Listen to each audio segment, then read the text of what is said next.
రాష్ట్ర ప్రభుత్వం అసెంబ్లీ ఎన్నికల్లో ఆసరా పెన్షన్ పెంచుతామని ఇచ్చిన హామీని వెంటనే అమలు చేయాలని, పెన్షన్లకు కేంద్ర ప్రభుత్వం ఇస్తున్న 300 రూపాయలకు 3000 రూపాయలను పెంచాలని ఎన్పీఆర్డీ రాష్ట్ర కార్యదర్శి అడివయ్య డిమాండ్ చేశారు.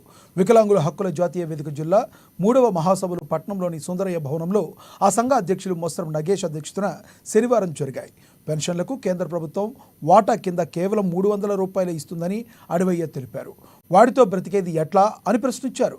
నిత్యావసర సరుకుల ధరలు గడిచిన 13 ఏళ్ల కాలంలో 300 రెట్లు పెరిగాయన్నారు. ధరల పెరుగుదల సూచికి అనుగుణంగా పెన్షన్స్ ఎందుకు పెంచడం లేదని నిలదీశారు.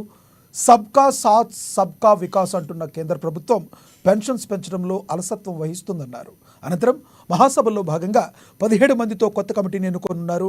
గౌరవ అధ్యక్షులుగా బండి దత్తాత్రి, అధ్యక్షులుగా మొసరం నగేష్, కార్యదర్శిగా ఆరిఫా బేగం, ఉపాధ్యక్షులుగా నస్రత్ బేగం, ఎం దత్తు, అనసూయ, సహాయ కార్యదర్శులుగా రాజేష్, పొచ్చన్న, శత్రుఘ్న్ ఎన్నికయ్యారు.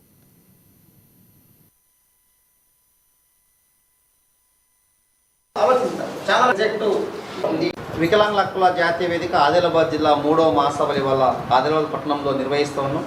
తెలంగాణ రాష్ట్ర ప్రభుత్వం అధికారంలోకి వచ్చి 8 నెలలు గడుస్తూ ఉన్న ఎన్నికలలో వికలాంగులకు ఇచ్చినటువంటి ఏ ఒక్క హామీని రాష్ట్ర ప్రభుత్వం అమలు చేయడం కోసం ప్రయత్నం చేయట్లేదు. 6000 రూపాయల పెన్షన్ పెంచుతామని చెప్పి ఇప్పటిదాకా పెన్షన్ పెంచడం కోసం ప్రయత్నం చేయట్లేదు. ఆసరా పెన్షన్లకు ఆదాయ పరిమితిని పెట్టి ఉన్న పెన్షన్ని వాళ్ళ తీసేయడం కోసం తెలంగాణ రాష్ట్ర ప్రభుత్వం కుట్ర చేస్తుంది. అట్లాంటి కుట్రల్ని విరమించుకోమని చెప్పేసి ప్రభుత్వాన్ని డిమాండ్ చేస్తూ ఉన్నాం. వికలాంగుల బ్యాక్లాగ్ పోస్టులు భర్తీ చేస్తామని చెప్పేసి ఎన్నికల మేనిఫెస్టోలో హామీ ఇచ్చారు. కానీ వాటిని వల్ల భర్తీ చేయడం కోసం రాష్ట్ర ప్రభుత్వం ఆలోచించట్లేదు. వెంటనే వీటన్నిటిని పరిష్కారం చేయమని చెప్పేసి రాష్ట్ర ప్రభుత్వాన్ని డిమాండ్ చేస్తూ ఉన్నాం. మొన్న బడ్జెట్లో వికలాంగుల సంక్షేమం కోసం రాష్ట్ర ప్రభుత్వం ఎట్లాంటి నిధుల్ని కేటాయించలేదు. తెలంగాణ రాష్ట్రంలో ఆసరా పింఛన్ల కోసం పాత పింఛన్లు కానీ కొత్త దరఖాస్తు చేసిన పింఛన్లు మొత్తం కలిపితే 70 లక్షల మందికి పింఛన్లు తెలంగాణ రాష్ట్రంలో రావాలి.